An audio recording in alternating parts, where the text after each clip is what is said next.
ইন্দোনেশিয়ার বালিতে সাগরতলের অপার রহস্য নিজের চোখে দেখার জন্য আজকে আমরা চলছি স্নরকেলিং করতে। আমরা যাচ্ছি গ্লাস বটম বোটে করে, যেখানে নৌকার নিচের অংশে এইরকমভাবে কাঁচ লাগানো থাকে। আমরা নিয়েছিলাম স্নরকেলিং টু 3 আইল্যান্ডস প্যাকেজ, যেটার ভিতরে রয়েছে গিলি ট্রাওয়ানগান, গিলি মেনো এবং গিলি এয়ারের বেশ কয়েকটা স্নরকেলিং প্লেসের অসাধারণ স্নরকেলিং।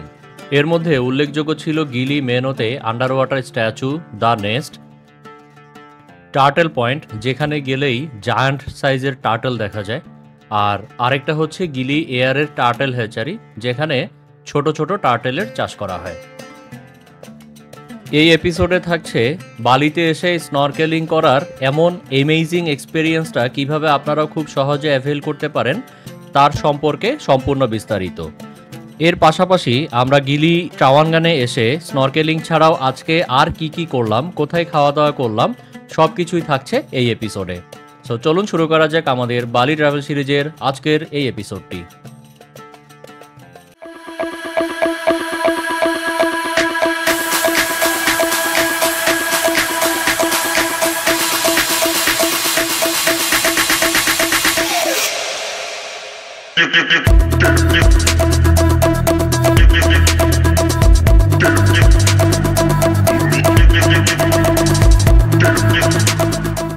গিলি ট্রাওয়ানগানে আমরা রয়্যাল রেগান ট্রিস নামে একটি রিসোর্টে আছি, যেটার পার নাইট খরচ মাত্র 2300 টাকা।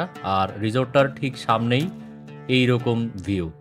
আর এই জায়গাটা রিসোর্টের ঠিক সামনে, এখানে রিসোর্টের বসার জায়গাও আছে। গতকালকে রাতে আমরা এখানে বসেই মুভি দেখেছিলাম। ঠিক এই জায়গায় দাঁড়ালে সামনেই মাউন্ট আগুং দেখা যায়, বাট এখন মেঘের কারণে দেখা যাচ্ছে না। আর ওই পাশে ওই যে লম্বক দেখা যাচ্ছে। সো বাম পাশে লম্বক আর ডান পাশে বালির মাউন্ট আগুং। আমি একটু আর্লি বের হয়ে যাচ্ছি। আমি একা একাই সাইকেলটা নিয়ে ভাবলাম যে একটু ঘুরে আসি, বাট এখনকার পরিস্থিতি সম্পূর্ণ আলাদা। এই জায়গাটা দিয়ে গতকালকে রাতেও আমরা সাইকেল চালিয়েছিলাম, তখন প্রচণ্ড জমজমাট ছিল। মানুষ হচ্ছে ঘোরাঘুরি করতেছে, পার্টি করতেছে, খাবার দাবার খাচ্ছে, গান বাজনা হচ্ছে, বাট এখন সব নিরিবিলি। আর গিলি ট্রাওয়ানগান বলি বা অন্যান্য আইল্যান্ডে একটু পরপরে এরকম সুন্দর সুন্দর ফটো তোলার জায়গা আছে। সো আপনারা যদি ইনস্টাগ্রাম ফটো তুলতে চান তাহলে এগুলোতে এসে ছবি তুলতে পারেন। আর এই জায়গাটা আমার খুব ভালো লাগছে, কোনো মানুষ নাই, বাট একটা শান্ত স্নিগ্ধ জায়গা। আর দূরে মাউন্ট আগুং এখন স্পষ্ট দেখা যাচ্ছে মেঘ সরে গিয়ে। বালিতে ঘুরতে আসলে বালির যেখানে যান না কেন, মাউন্ট আগুং আপনাকে দুর্বার আকর্ষণে টানতে থাকবে।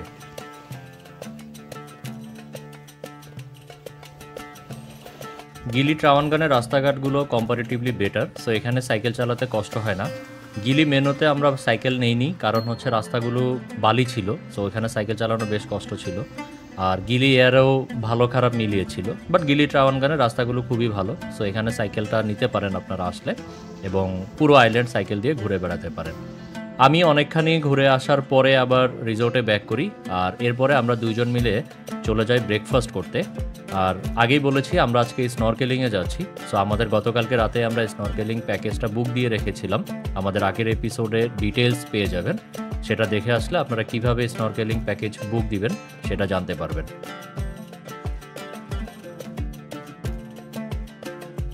আমরা হারবারের কাছে একটা লোকাল ওয়ারুং থেকে লোকাল ইন্দোনেশিয়ান খাবার অর্ডার করি ফর ব্রেকফাস্ট।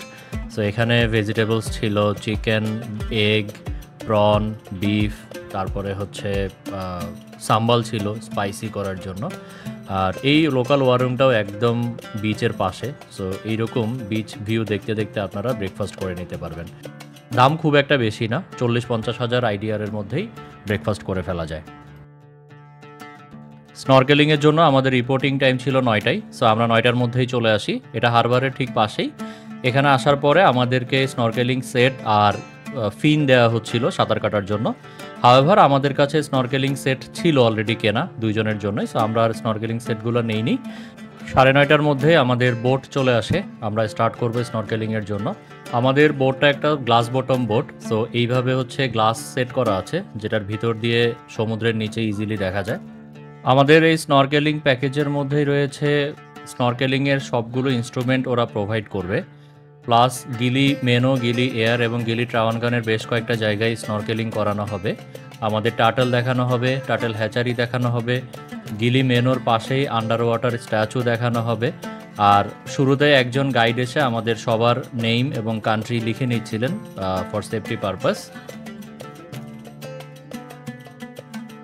প্রথমে আমরা গিলি ট্রাওয়ানগানের পশ্চিম পাশে একটা জায়গায় চলে আসি। এখানে আমাদের কিছুক্ষণ স্নরকেলিং করতে হবে। এই জায়গাটা খুবই সুন্দর। এখানে পানির নিচেই হচ্ছে অনেক রকমের কোরাল আছে আর বিভিন্ন রকমের মাছ দেখা যাচ্ছিল।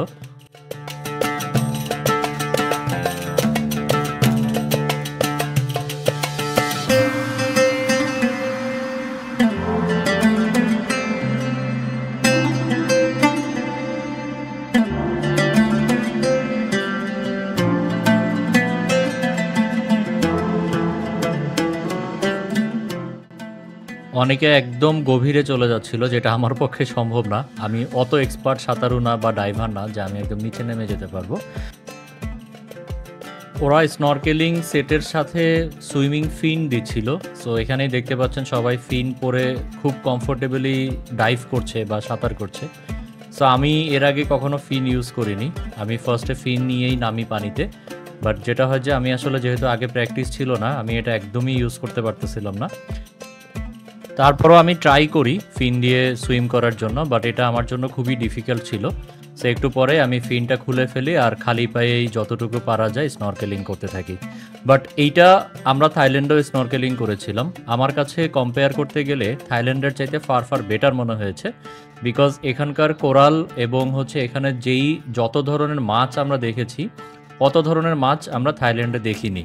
আরেকটা ব্যাপার হচ্ছে এখানকার পানি এত ক্লিয়ার যে আমরা নর্মালি ডিসকভারিতে বা ন্যাশনাল জিওগ্রাফিতে যেইভাবে আন্ডার ওয়াটার সিনগুলো দেখি, সেই সিনগুলো মনে হলো একদম জীবন্ত হয়ে আমার চোখের সামনে এখন ধরা দিচ্ছে।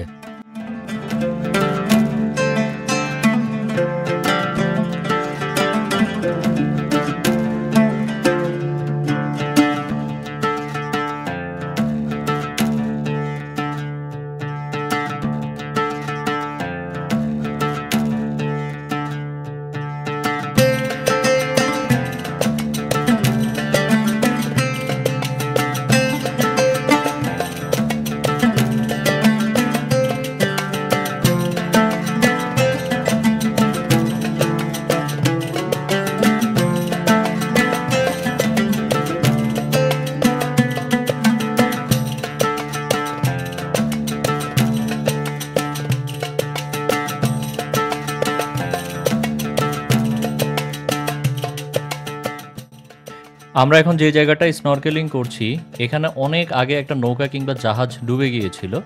সো ওইটার ধ্বংসাবশেষ এখনও নিচে পড়ে আছে। সো এটা একটা ফেমাস প্লেস, এখানে সবাই ডাইভিং করতে আসে। আমরা উপর থেকে বিভিন্ন ডাইভারকেও দেখছিলাম, একদম নিচে ওরা ডাইভ করছিল। আর এরকম কয়েকজন আছে অতি সাহসী এবং ওদের দমও আছে। সো ওরা একদম পানির নিচে চলে যাচ্ছিল ওই শিপরেকটার কাছাকাছি। স্নরকেলিংয়ের প্রথম প্লেসটা এক কথায় অসাধারণ ছিল। এখানে আমরা প্রায় 1.5 ঘন্টার মতো ছিলাম আর অনেক ধরনের কোরাল, অনেক ধরনের মাছের কালেকশন দেখতে পেলাম এখানে, যেটা নর্মালি আমরা অ্যাকোয়ারিয়ামে দেখেছি এর আগে। সো লাইফের ফার্স্ট এক্সপেরিয়েন্স এইরকম ডিপ সিতে হচ্ছে কোরাল আর মাছ দেখা, ভাল লাগছে খুবই। আর এই হচ্ছে আমাদের টোটাল গ্যাং যারা আমরা একসাথে নৌকাতে ছিলাম।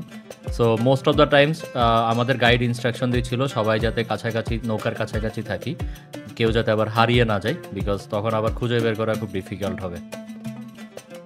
এখানে স্নরকেলিং শেষ করে আমরা নৌকায় উঠে পড়ি আর এরপরে স্টার্ট করি আমাদের নেক্সট ডেস্টিনেশনের উদ্দেশ্যে, সেটা হচ্ছে গিলি মেনো। গিলি মেনোতে আমরা দেখব আন্ডার ওয়াটার স্ট্যাচু বা দ্য নেস্ট, যেটাতে আমি এর আগেও একবার গিয়েছিলাম গিলি মেনোতে যখন ছিলাম তখন। এখন আবার যাচ্ছি, দেখা যাক এখন কেমন লাগে দেখতে। গিলি মেনোর এই আন্ডার ওয়াটার স্ট্যাচুটা গিলি মেনো আইল্যান্ড থেকে 1 থেকে 150 মিটার দূরে হবে। সো বিচ থেকে সাঁতার কেটেও চলে যাওয়া যায়। আমরা যখন গিলি মেনোতে ছিলাম প্রথম দিন আমি আমার স্নরকেলিং সেট যেহেতু কেনা ছিল অলরেডি, সো আমি ওটা নিয়ে হচ্ছে সাঁতার কেটে চলে যাই। আমার সাঁতার কেটে যেতে 10 থেকে 15 মিনিটের মতো সময় লেগেছিল। আমি বেশ আস্তে আস্তে সাঁতার কেটে যাচ্ছিলাম যাতে টায়ার্ড হয়ে না যাই। বাট হাউএভার তারপরও টায়ার্ড হয়ে গিয়েছিলাম বিকজ লাইফ জ্যাকেট পরা ছিল না। আর সমুদ্রে সাঁতার কাটা একটু কষ্টই হয়। প্লাস আমার কাছে যেহেতু আমার অ্যাকশন ক্যামেরাটা ধরে রাখার ব্যাপার ছিল, স্রোত ছিল, সো সব কিছু মিলিয়ে একটু টায়ার্ডই হয়ে গিয়েছিল। বাট যাওয়ার পরে এই জায়গাটা আমার খুবই ভালো লাগছে। আন্ডার ওয়াটার এই স্ট্যাচুগুলো জেসন ডি কেয়ার্স টেইলর নামে একজন আর্কিটেক্ট 2017 সালে এখানে ইনস্টল করেন। এই স্ট্যাচুগুলো পানির 4 মিটার নিচে অবস্থিত। এই স্ট্যাচুগুলো বানানোর জন্য এমন কোনো ম্যাটেরিয়াল ইউজ করা হয়নি যেটা পরিবেশের ক্ষতি করতে পারে। এই স্ট্যাচুগুলো তৈরি করার একটা প্রধান উদ্দেশ্য হচ্ছে সারা বিশ্বে 40%-এর মতো কোরাল অলরেডি বিলুপ্ত হয়ে গেছে আমাদের ধ্বংসযজ্ঞের কারণে। সো ওইটার একটা সিম্বলিক প্রোটেস্ট যে আমাদের এগুলো রক্ষা করতে হবে, ওই জায়গা থেকে স্ট্যাচুগুলো বানানো। এখানে 48টা লাইফ সাইজড স্ট্যাচু আছে। এই স্ট্যাচুগুলো যুগলবন্দি হয়ে খুব রোমান্টিকভাবে এখানে দাঁড়িয়ে আছে। 2017 সালে এই স্ট্যাচুগুলো ইনস্টল করার পরে এটা অনেকটাই কোরালের জন্য একটা পারফেক্ট প্লেস হয়ে যায় এবং অনেকগুলো মাছ এখানে চলে আসে। হাওয়েভার দিন দিন যখন এটা খুব অ্যাট্রাকটিভ একটা ট্যুরিস্ট ডেস্টিনেশনে পরিণত হয়, প্রচুর ট্যুর গ্রুপগুলো এখানে চলে আসে স্ট্যাচুটা দেখার জন্য, স্নরকেলিং করার জন্য, যেটার কারণে দিনের প্রায় পুরোটা সময় এখানে প্রচুর ভিড় থাকে। এখন দেখতেই পাচ্ছেন যে প্রচুর লোকজন এখানে, যে শুধু আমাদের বোটের লোকজন আছে তা না, এখানে কিন্তু আরও অনেকগুলো বোট থেকে চলে আসা ট্যুরিস্টরা এখানে ভিড় করছে এবং এটা একটা সিগনেচার প্লেস। সো এখানে এসে সবাই ইনস্টাগ্রামের জন্য ছবি তুলতে আসে, ইনস্টাগ্রাম পোস্ট দিয়ে। সো দ্যাটস ওয়াই এখানে আসলে প্রচুর ভিড় থাকে। তো যেই উদ্দেশ্য নিয়ে জিনিসটা বানানো হয়েছিল ওইটা আসলে কতটুকু ফুলফিল হচ্ছে এটা ডিফিকাল্ট বোঝা। However as an idea it's a good approach, আমাদের এনভায়রনমেন্টকে প্রোটেক্ট করতে হবে। বাট দেখতেই পাচ্ছেন প্রচুর ভিড় থাকে। এখন আপনারা যদি এখানে ভিড় এড়িয়ে আসতে চান তাহলে একটা সাজেশন দিব, সেটা হচ্ছে নর্মালি ট্যুর এজেন্সিগুলো এখানে ট্যুরিস্টদেরকে নিয়ে আসে হচ্ছে 11টা থেকে বিকেল 2টা অথবা 3টা পর্যন্ত। সো এই টাইমটা প্রচুর ভিড় থাকে। আমি এর আগের দিনও যখন গিলি মেনো থেকে এখানে এসেছিলাম তখনও দেখতে পাচ্ছিলাম যে অন্যান্য প্রায় 10 থেকে 12টা নৌকা দাঁড়িয়ে আছে এবং ওটার ট্যুরিস্টরা এখানে এসে ভিড় করছে। সো এই ভিড়টা এড়াতে গেলে আপনাকে অবশ্যই 10টার আগে এখানে চলে আসতে হবে। সো যদি আপনারা গিলি মেনোতে থাকেন তাহলে আই উড সাজেস্ট যে 10টার আগেই একটু সকাল সকাল যদি সাঁতার জানেন তাহলে সাঁতার কেটে এখানে চলে আসতে পারেন। ভয়ের কিছু নাই, এটা একদমই খুব কম গভীর একটা জায়গায় এবং বিচ থেকে সাঁতার কেটে আসতে 10 থেকে 15 মিনিট সময় লাগে। সো এটা আসলে খুব বেশি কিছু না। আপনাদের স্নরকেলিং সেট থাকলে আপনারা নিজেরা এখানে চলে আসতে পারেন, আর 10টার আগে আসলে ভিড়টা পাবেন না।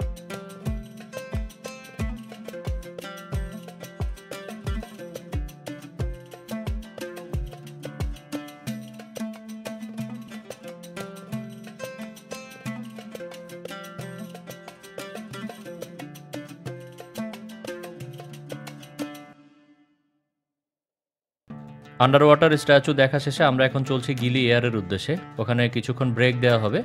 এই ব্রেকে আমরা একটা টার্টেল হ্যাচারি দেখব। এটা একটা টার্টেল কাল্টিভেশন সেন্টার।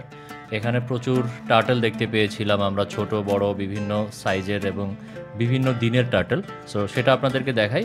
আর এখানে কিছুক্ষণ রেস্ট নিয়ে আমরা নেক্সট চলে যাব হচ্ছে আমাদের বড় টার্টেল দেখতে। বালিতে এরকম প্রচুর টার্টেল হ্যাচারি আছে। সো এখানে বিভিন্ন দিন অনুযায়ী ওদেরকে গ্রুপ করে রাখা আছে। আমাদের গাইড বলছিল, বাট এখন মনে করতে পারতেছি না যে কোনটা কত দিনের। সো একদম ছোট একদিনের থেকে শুরু করে এখানে 7-8 দিন বয়সী টার্টেলও আছে। ভালোই লাগতেছিল, ছোট ছোট টার্টেল খুব আদুরে ভঙ্গিতে সাঁতার কাটতেছিল।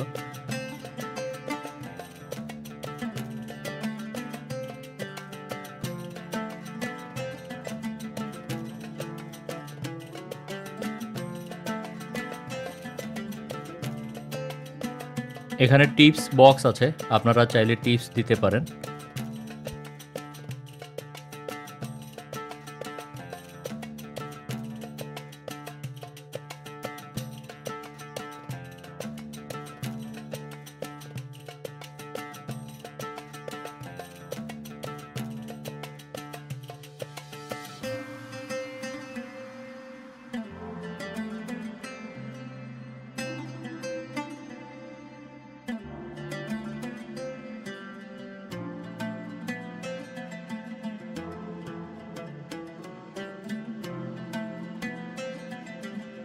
টার্টল হ্যাচারি দেখা শেষে আমরা এখানে আরও কিছুক্ষণ রেস্ট নেই।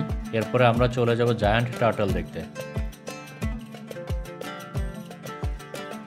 আমাদের বোটটা অ্যাকচুয়ালি একটা বিচ সাইড রেস্টুরেন্টের সামনে এসে থামে। এখানে হচ্ছে অনেক ধরনের জুস পাওয়া যাচ্ছিল, কোকোনাট পাওয়া যাচ্ছিল, ফ্রুটসও পাওয়া যাচ্ছিল। সো আমরা একটা ওয়াটারমেলন জুস, একটা পাপায়া জুস অর্ডার করি আর একটা কোকোনাট অর্ডার করি। দাম মোটামুটি মানে প্লেস হিসাবে ঠিকই আছে, ট্রাই করতে পারেন।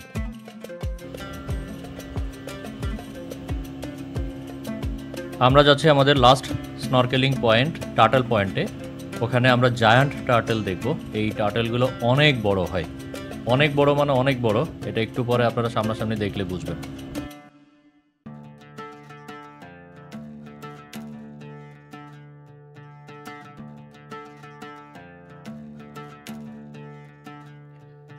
টার্টল পয়েন্টে যাওয়ার পরে শুরুতেই জায়ান্ট টার্টলটাকে খুঁজে পাওয়া যাচ্ছিল না। এখানে আইডিয়ালি অনেকগুলো টার্টল থাকার কথা, বাট শুরুতে অনেক খোঁজাখুঁজির পরও টার্টল দেখা যাচ্ছিল না কোনো। সো আমাদের গাইড হন্যে হয়ে খুঁজছিল যে কোথায় টার্টল দেখা যায়। এটা ওর একটা চ্যালেঞ্জ যে আমাদেরকে যেহেতু নিয়ে আসছে, সো টার্টল দেখাই ছাড়বে। বাট যেটা বুঝতে পারলাম যে এটাতে একসময় হয়তো অনেক জায়ান্ট টার্টল দেখা গেলেও এখন সংখ্যায় অনেক কমে আসার কথা, বিকজ আমরা যে পরিমাণে প্রকৃতি ধ্বংস করে বেড়াচ্ছি এটাই স্বাভাবিক।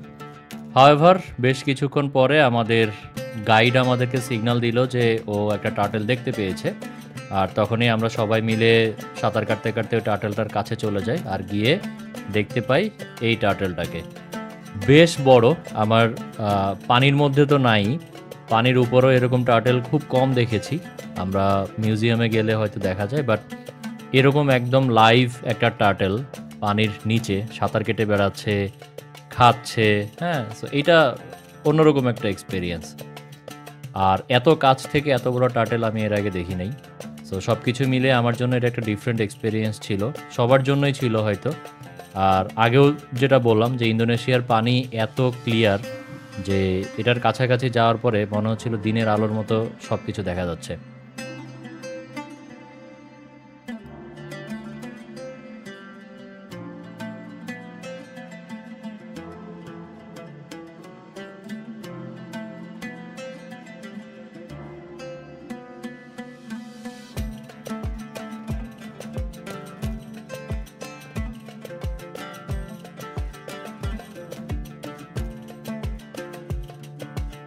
এটা যেহেতু আমাদের লাস্ট স্পট, আমাদেরকে অনেকখানি সময় দেওয়া হয় এখানে স্নরকেলিং করার জন্য। সো আমরা টার্টল দেখছিলাম, পাশাপাশি টার্টল ছাড়াও এমনিতেও স্নরকেলিং করতে থাকি। এখানে অনেক চমৎকার কোরাল দেখা যাচ্ছিল, প্লাস অনেক কালারফুল মাছ দেখতে পাচ্ছিলাম। আর আশেপাশে আরও অনেকগুলো স্নরকেলিং বোট ঘোরাঘুরি করতেছিল। তো সব কিছু মিলা পুরো স্নরকেলিং প্যাকেজটাই আমাদের কাছে খুবই ভালো লাগছে, অন্যরকম একটা এক্সপিরিয়েন্স। আপনারা যদি গিলি ট্রাওয়ানগানে আসেন, আই উড রিকমেন্ড যে এই স্নরকেলিং প্যাকেজটা ট্রাই করবেন। এটার ডিটেলস কত খরচ পড়েছিল, আমরা কোত্থেকে বুকিং দিয়েছিলাম, সব কিছুই আমাদের আগের ভিডিওতে দেওয়া আছে। সো ওখান থেকে ডিটেলসটা অবশ্যই দেখে নেবেন। এরপরে আমরা গিলি এয়ারে চলে আসি। এখানে আমাদের লাঞ্চ ব্রেক দেওয়া হয়। লাঞ্চটা আমাদের প্যাকেজের মধ্যে ইনক্লুডেড ছিল না, আমরা আমাদের মতো করে লোকাল ইন্দোনেশিয়ান ফুডই অর্ডার করি। সো চিকেন সাতে, চিকেন ফ্রাই উইথ রাইস, এই আইটেমগুলো আমরা অর্ডার করি। খাবারের প্রাইস একটু বেশি ছিল। লাঞ্চ শেষে আমরা বিচে আরও কিছুক্ষণ বসে থাকি। এটা এখন আমরা গিলি এয়ারে আছি, লাঞ্চ ব্রেকটা গিলি এয়ারে দেওয়া হয়েছে। পাশে লম্বক দেখা যাচ্ছে। ঠিক এই জায়গাটা থেকে আমরা যখন গিলি এয়ারে ছিলাম তখন আমরা লম্বক দেখছিলাম, আমাদের রিসোর্টটা এই পাশেই ছিল। সো এবার ফেরার পালা, আমরা সবাই ফেরত যাচ্ছি আমাদের গিলি ট্রাওয়ানগানে, যেখান থেকে আমাদের পিক করেছিল সেখানে এখন আমাদের ড্রপ করে দিবে। তো এখন বাজে হচ্ছে প্রায় 3টা। তো আমরা সেই 9টায় স্টার্ট করে এখন 3টা বাজে, মোটামুটি সারাদিনই লেগে গেল আমাদের স্নরকেলিং প্যাকেজটাতে। বাট প্রাইস হিসাবে আমাদের স্নরকেলিং প্যাকেজটা খুবই ভালো লাগছে, এটা হাইলি রিকমেন্ডেড। আমি আমার এর আগের ভিডিওতে কোত্থেকে আমরা বুকিংটা দিয়েছিলাম তার গুগল ম্যাপের লোকেশনটা দিয়ে রেখেছি, আপনারা ওখান থেকে এসে বুকিংটা দিতে পারেন। এরপরে আমরা আমাদের রিসোর্টে চলে আসি, এসে একটু ফ্রেশ ট্রেশ হয়ে আবার রেডি হয়ে বের হয়ে যাই। এখন সানসেট টাইম, আমরা সানসেট দেখব। আমাদের রিসোর্টের ঠিক সামনে বেরিয়েই আমরা এইরকম একটা দৃশ্য দেখতে পাচ্ছিলাম। It was one of the best sunsets in my life. দূরে মাউন্ট আগুং দেখা যাচ্ছে অ্যাজ ইউজুয়াল, আর স্বচ্ছ পানির উপরে সানসেটের রিফ্লেকশন। আমাদের মতো আরও অনেকেই এখানে এসে সানসেট দেখছিল। So one of the best sunsets in my life. ঘুরতে আসলে অ্যাজ ইউজুয়াল একটু পরপরই ক্ষুধা লেগে যায়। সো আমরা আবার ক্ষুধার্ত হয়ে পড়ছি। আমরা আমাদের রিসোর্ট থেকে বের হয়ে হাতের ডান দিকে হাঁটছিলাম যে কোনো একটা ভালো দেখে রেস্টুরেন্টে আমরা খেতে বসবো, ডিনার করতে বসবো। সো এই রেস্টুরেন্টটা আমাদের খুবই ভাল লাগে, এটার অ্যাম্বিয়েন্স, তারপরে ওদের অফারও চলছিল, 50% ডিসকাউন্ট চলছিল। সো আমরা এখানেই বসার ডিসিশন নেই। এখানে মেইন ডিশটা অর্ডার করলে আর সাথে হচ্ছে সালাদ, ডেজার্ট এবং সস একদম ফ্রি, এবং এগুলো আনলিমিটেড। অনেক ধরনের সালাদ ছিল, অনেক ধরনের সস ছিল, অনেক ধরনের ডেজার্ট ছিল, ফ্রুটস ছিল, এই সবগুলোই আনলিমিটেড। জাস্ট আপনাকে মেইন ডিশের টাকাটা দিতে হবে। আমি একটা রেড স্ন্যাপার নেই, আর নাবিরা গ্রিলড প্রন অর্ডার করে। সো সব কিছু মিলিয়ে আমাদের এটা 3,80,000 আইডিয়ার খরচ পড়ে, যেটা বাংলাদেশি টাকায় প্রায় 2500 টাকার মতো। এখানে আরেকটা যেটা মেনশনেবল সেটা হচ্ছে ওদের আতিথেয়তা খুবই চমৎকার ছিল। All the stuffs are very polite. সব কিছু মিলে খাবারটা একটু এক্সপেন্সিভ, ফুল ডিনার আমাদের 2500 টাকার মতো খরচ হয়। সো একটু এক্সপেন্সিভ হলো, বাট জিনিসটা হচ্ছে যে এখানকার খাবারের টেস্ট, তারপরে হচ্ছে অ্যাম্বিয়েন্স, ওরা যেভাবে সার্ভ করলো, আর লাইভ মিউজিক হচ্ছিল, সব কিছু মিলে 2500 টাকা ডিনার হিসেবে খুব বেশি না আসলে। আর এইরকম একটা প্লেসে, এরকম সময়ে, এইরকম দৃশ্য দেখতে দেখতে যদি ডিনার করা যায় তাহলে আর কি লাগে। আমরা এখান থেকে পরে আবার হারবারের দিকে চলে আসি। এখানে আমাদের টিকিট কাটতে হবে। আমরা আগামীকালকে গিলি ট্রাওয়ানগান থেকে নুসা পেনিদাতে যাব। সো এখানকার ফার্স্ট বোটের টিকিটটা কাটতে হবে। আমরা এখানে, আমি লোকেশনটা দিয়ে দিব কোন জায়গা থেকে আমরা টিকিটটা কেটেছিলাম। সো ওইখানে আমরা একটা এসি ফার্স্ট বোটের টিকিট কাটি, যেটাতে আমাদের 2 জনের খরচ পড়েছিল 6,50,000 আইডিয়ার। আমাদের ফার্স্ট বোটের নামটা একটু কঠিন, উইংদো সামথিং। আমি লোকেশনটা দিয়ে দিচ্ছি, সো আপনারা ওখান থেকে গিয়ে টিকিটটা বুক করে নিতে পারেন। আমার কাছে প্রাইসটা রিজনেবল মনে হয়েছে, বিকজ এর আগেও আমরা কয়েকটা জায়গায় দেখেছিলাম বেশ ভালোই দাম চাচ্ছিল আর কি। সো আজকে এই পর্যন্তই। আমরা আগামীকালকে সকালবেলায় এখান থেকে নুসা পেনিদা চলে যাব। সো দেখা হবে আমাদের নেক্সট এপিসোডে। সেই পর্যন্ত ভালোই থাকবেন। আল্লাহ হাফেজ।